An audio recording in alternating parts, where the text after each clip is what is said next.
आइए भौतिकी के इस विषय को आरंभ करते हैं और इसकी शुरुआत करते हैं हमारे पहले अध्याय वैद्युत आवेश तथा क्षेत्र से। दोस्तों, आज हम इस अध्याय के प्रथम भाग को समझेंगे और जानेंगे वैद्युत आवेश को, जिसके बाद इसी पर आधारित कुछ प्रकार के पदार्थों के बारे में जानेंगे जो कहलाते हैं विद्युत चालक, अर्धचालक तथा विद्युत रोधी। तो चलिए शुरू करते हैं इन्हीं विषयों के साथ, जिसमें सबसे पहले है वैद्युत आवेश। दोस्तों, हमने हमारे आम जीवन में बहुत सी परिघटनाओं को घटित होते देखा है। जैसे सर्द मौसम में कभी कभी दरवाजे का हैंडल पकड़ने पर उसमें से अचानक एक बिजली का झटका जैसा लगता है। क्या आपके साथ भी ऐसा कभी हुआ है? इसके अतिरिक्त आप सभी ने बारिश के समय आसमान में चमकने वाली बिजली तो देखी ही होगी। और क्या कभी आपने अपने सूखे बालों से किसी गुब्बारे या कंघी को रगड़कर देखा है? क्या आपके बाल भी उस गुब्बारे या कंघी की तरफ आकर्षण के कारण खड़े हो जाते हैं? तो दोस्तों, क्या आपने कभी सोचा है कि इन सभी परिघटनाओं के पीछे क्या कारण हो सकता है? दोस्तों, इन सभी परिघटनाओं के होने का कारण है वैद्युत आवेश। अब आप सोच रहे होंगे कि आखिर यह वैद्युत आवेश क्या होता है और कैसे वह इन परिघटनाओं के होने का कारण है। तो चलिए इसे समझते हैं। दोस्तों, वैद्युत आवेश तथा इसकी प्रकृति को समझने के लिए एक प्रयोग करके देखिएगा। आपकी सुविधा के लिए मैं इसे यहाँ इस चित्र में दर्शा रही हूँ कि आखिर यह प्रयोग करना कैसे है। तो सबसे पहले आप किसी सेलो टेप की दो पट्टियों को काटकर उन्हें एक दूसरे पर चिपका दें। फिर दोनों पट्टियों को एक झटके के साथ एक दूसरे पर से छुड़ाकर और फिर से निकट लाएं। ऐसा करने पर दोनों पट्टियां एक दूसरे की ओर आकर्षित होती हैं। यानी इससे यह अंदाजा लगाया जा सकता है कि दोनों पट्टियों पर कुछ अलग अलग प्रकार का पदार्थ उपस्थित है। अब इसी प्रकार टेप की दोनों पट्टियों को टेबल से अलग अलग चिपकाकर दोनों को जोर से खींच टेबल से अलग करें। इसके बाद दोनों पट्टियों को फिर से पहले की तरह पास लाएं। क्या अभी भी दोनों पट्टियां एक दूसरे को आकर्षित करती हैं? जी नहीं, अब दोनों ही पट्टियां एक दूसरे को प्रतिकर्षित करेंगी, अर्थात दोनों ही टेप की पट्टियों पर एक जैसा पदार्थ है। और दोस्तों, ये पदार्थ को ही समझा जा सकता है वैद्युत आवेश। और दोस्तों, इस प्रयोग की सहायता से हमें यह भी पता लग पाया कि वैद्युत आवेश दो प्रकार के होते हैं, किंतु कौन कौन से?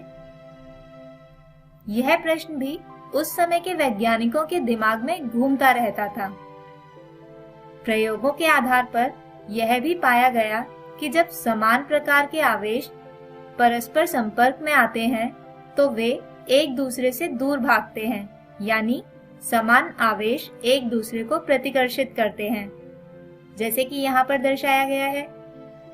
जबकि इसके विपरीत दो अलग अलग प्रकार के आवेश एक दूसरे की ओर खींचे चले आते हैं, यानी ऐसे आवेशों के बीच आकर्षण होता है। दोस्तों, इन आवेशों की प्रकृति के बारे में हमें बताया उस समय के एक वैज्ञानिक बेंजामिन फ्रैंकलिन ने। उन्होंने कहा कि आवेश या तो धनात्मक होते हैं, जिसे कुछ इस प्रकार दर्शाया जा सकता है, या फिर आवेश ऋणात्मक होते हैं, जिन्हें दर्शाया जाता है कुछ ऐसे। आवेशों की इसी प्रकृति तथा उपस्थिति की जांच करने के लिए एक उपकरण भी बनाया गया, जिसे नाम दिया गया स्वर्णपत्र विद्युतदर्शी।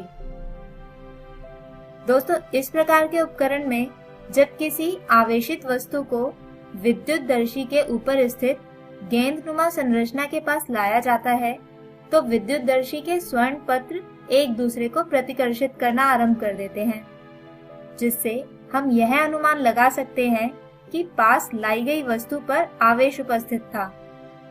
इसके अतिरिक्त स्वर्ण पत्रों के बीच जितना अधिक प्रतिकर्षण होगा, वस्तु उतनी ही अधिक आवेशित होगी। चलिए अब बात करते हैं कि किसी वस्तु को आवेशित किस प्रकार किया जाता है। तो दोस्तों, किसी वस्तु को आवेशित करने की मुख्यतः 3 विधियां हैं, जिसमें से पहली विधि कहलाती है घर्षण द्वारा आवेशन। इस विधि में जब किन्हीं 2 वस्तुओं को रगड़ा जाता है तो उन पर आवेश उत्पन्न हो जाता है। दूसरी विधि कहलाती है संपर्क द्वारा आवेशन, जिसमें आवेश किसी आवेशित वस्तु से किसी अनावेशित वस्तु पर स्थानांतरित होता है। और अंतिम विधि कहलाती है प्रेरण द्वारा आवेशन, जिसमें किसी दूसरी वस्तु पर आवेश पास में रखी आवेशित वस्तु के कारण उत्पन्न हो जाता है। दोस्तों, वैद्युत आवेश के गमन पर ही आधारित है विभिन्न प्रकार के पदार्थ, और इन पदार्थों को मुख्यतः 3 भागों में बांटा जाता है: विद्युत चालक, अर्धचालक तथा विद्युत रोधी। चलिए इनकी भिन्नताओं पर विचार करते हैं। दोस्तों, विद्युत चालक वे पदार्थ होते हैं जो अपने अंदर विद्युत प्रवाहित होने देते हैं, जबकि विद्युत रोधी पदार्थ अपने अंदर विद्युत प्रवाहित नहीं करते। और इन दोनों के ही विपरीत अर्धचालक अपने अंदर विद्युत तो प्रवाहित करते हैं, किंतु ये आवेशों की गति में अवरोध उत्पन्न करते हैं। दोस्तों, विद्युत चालक पदार्थों का निम्न या न के बराबर प्रतिरोध होता है, जबकि विद्युत रोधी पदार्थ में उच्च प्रतिरोध होता है। और इसके अतिरिक्त अर्धचालक का प्रतिरोध चालक तथा विद्युत रोधी पदार्थ के मध्य होता है।